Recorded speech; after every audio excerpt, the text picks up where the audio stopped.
Welcome friends to my YouTube channel. Now in my last lecture I shall discuss about Gibbs phase rule.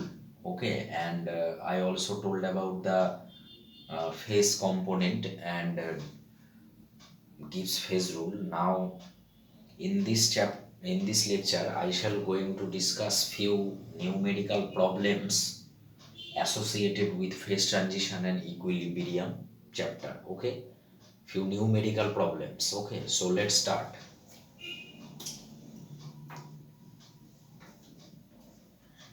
Now, our first problem is that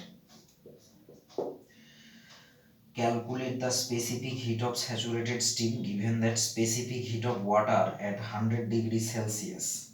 Okay, so that means here given specific heat of water, that means in liquid state, that is C1. Say this is 1.01. Okay, this is given and its unit is calorie per gram. The specific heat of water is given. Okay, and temperature is given 100 degrees Celsius. Okay, temperature is given 100 degrees Celsius, that means 373 Kelvin. And here given that latent heat of vaporization decreases with temperature at a rate of 0.64. That means here it is given that latent heat decreases with temperature, that means it's negative, and this is given 0.64 calorie per Kelvin. Okay, and latent heat of vaporization of steam, that is given L. Okay, this is also given 540 calorie. All are given. Now we have to find out the specific heat of steam, that is we have to find out C2. Okay, so just write down the second latent heat equation, that is C2 minus C1 plus L by T. This is equals to dl dt. Now you have to find out C2, so this means C1 plus dl dt minus L by T. So what is C1? That is 1.01, and what is dl dt? Minus 0.64. And what is L? L also given 540, and dt is also given. Okay, dl T is also given 373. So if you calculate these values, then the result will become minus, because we all know that specific heat of saturated steam is always negative. Okay, saturated steam is always negative, and I will explain it later. Okay, so this will be the result if you put it in calculator. So this will be the result. Okay, so we all know that the specific heat of saturated steam is negative, so that's in this way we can prove it. So we clearly find that the specific heat of saturated steam is negative. Okay, so this is the first numerical. Okay, so let us move to another numerical. Okay,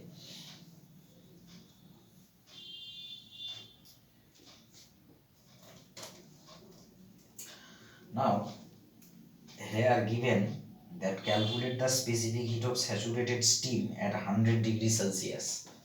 That means we have to find out specific heat of steam, that is C2 at 100 degrees Celsius. Okay, and few datas are given, that is latent heat at 90 degrees Celsius. This is given 545.25 calorie, and this is given L at 100 degrees Celsius. This is also given 539.30 calorie, and L at 110 degrees Celsius it is also given. Okay, 533.17 calorie. Okay, and given that specific heat of water, that means C1, this is given 1.013 calorie per gram. Okay, now we have to find out the specific heat at 100 degrees Celsius. Okay, this. Okay,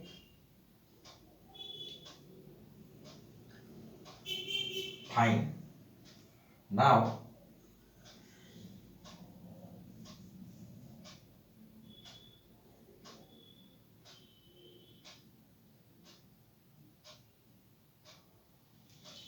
we have to find out the specific heat of saturated steam at 100 degrees Celsius. That means when we calculate dLdt, we have to take other two values, that is this one and this one, because we have to find out the specific heat at this temperature. So what will be my dl? So we have to take these two values. That means 533.17 minus 545.25, and what is dt? That is 110. That means,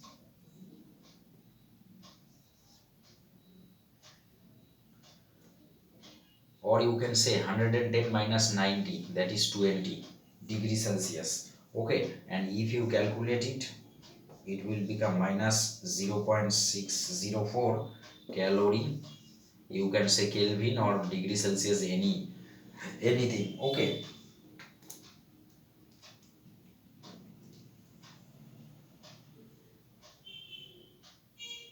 now remember, we have to find out specific heat at 100 degrees Celsius. So what will be the intermediate? There is 90 degrees Celsius and 110 degrees Celsius. So while calculating dLdt, we have to take these two values. Okay, remember. And also given specific heat of water, that is here given C1. Okay, and L is given at 100 degrees Celsius. So L is given at 100 degrees Celsius. So we have to take L 539.30 calorie, because we have to find out the specific heat at particularly this temperature. And if it is given that we have to calculate the specific heat at this temperature, then we have to take this value of L. Okay, so this is the case. Now if we substitute this, okay, in second latent heat equation, then what will be the result? If we substitute it in second latent heat equation, okay, then C2 minus C1 plus L upon T, this is dl dt. Okay, now my C2 will be what? C1 plus dl dt minus L upon T. Okay, now C1 is given 1.013, this is given 1.013, and dLdt also we calculate, this is minus 0.604. Okay, and minus L upon T, what is L given? 539.3, and what is T?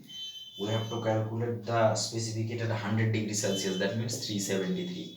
Okay, so if you put these values, then it will become this. Since we have to find out the specific heat at 100 degrees Celsius, we have to take the corresponding value of L at 100 degrees Celsius, which is given 539.3. Okay, and T is 373, and dLdt will be what? The dl will be the difference between other two temperatures. One is greater than it, another is less than it. Okay, so in this way we can calculate the specific heat. Okay, so this is the second problem. Now let us move to another problem. Obviously, in order to increase your concept, you have to do the numericals of every chapter. Okay, now it is given that calculate under what pressure ice freezes at 272 Kelvin if the change in specific volume when 1 kg of water freezes at okay. So it is given that change in volume, change in specific volume, this is given 91 into 10 to the power minus 6, 91 into 10 to the power minus 6 meter cube. Okay, this is given. Latent heat of ice, it is also given. That means L is given 3.36, 3.36 into 10 to the power 5 joule kg inverse. Okay, fine. And what are the things given? Uh,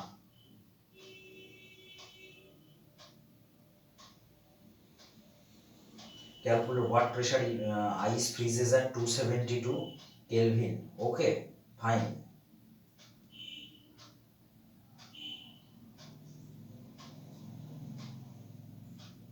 Okay, that means here, given that ice freezes at 272 Kelvin, if the change in specific volume when 1 kg of water freezes is atho, okay, that means conversion of solid into liquid, that means your dt will be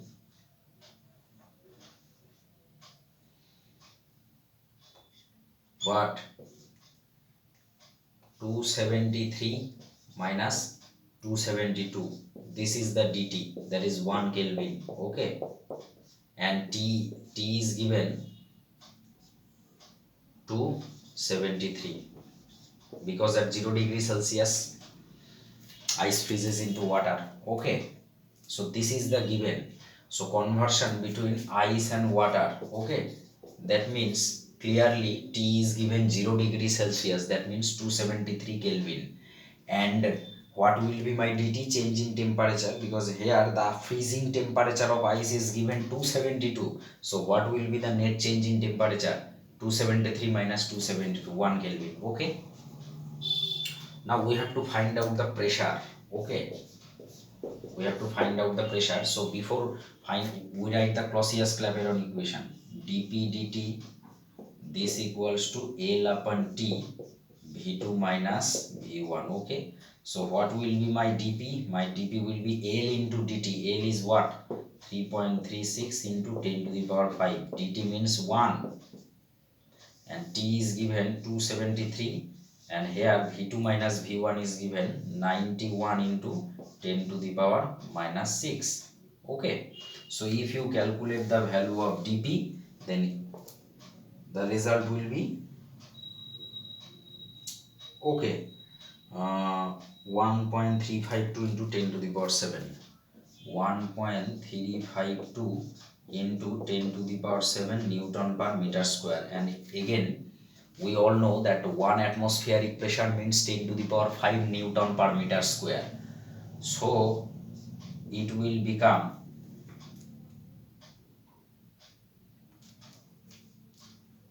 this.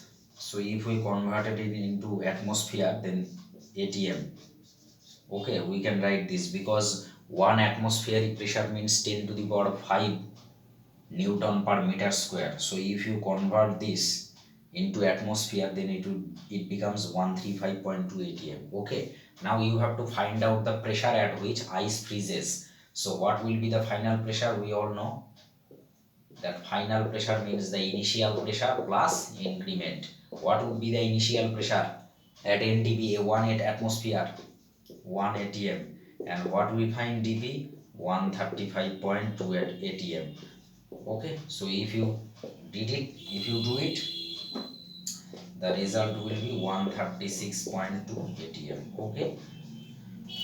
So simple, here the conversion is ice and water, so that means T will be 273 and ice freezing temperature is given 272, that means what will be the net change in temperature, 273 minus 272, 1 Kelvin, okay. And after substituting, at first we find the value of dp, then we find final pressure, that means initial pressure, which is always taken 1 atmosphere, and dp, that is this, okay.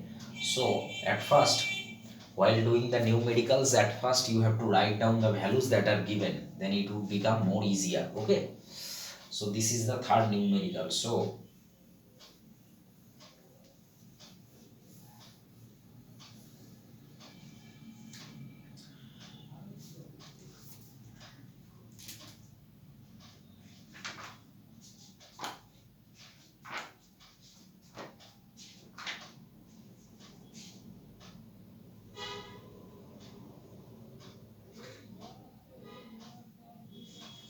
now let us do another numerical, okay. Calculate the change in boiling point of water, okay. When the pressure is increased by 1 atmosphere, boiling point of water is 373, okay. That means L is given 373, oh sorry, T is given 373 Kelvin, okay. And specific volume of steam, that is, it is also given 1.671 meter cube kg inverse, specific volume, okay. Okay, and latent heat of steam, it is also given 2.268 into 10 to the power 6 joule per kg inverse. Now what will be the specific heat of water? We all know. What will be the specific heat of water?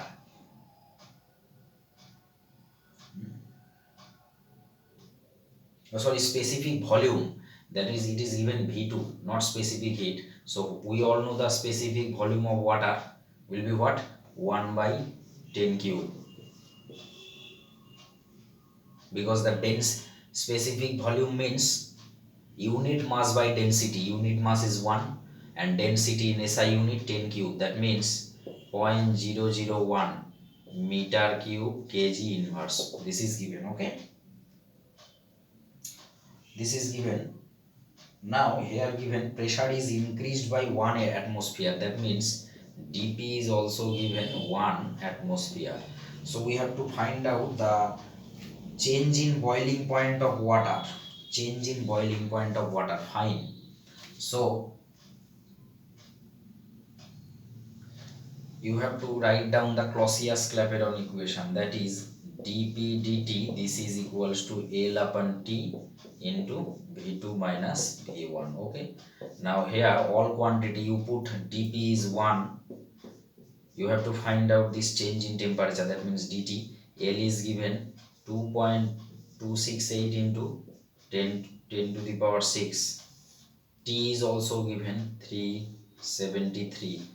V2 and V1, that means 1.671 minus 0.001. Now if you substitute all these values, then your dt will be what?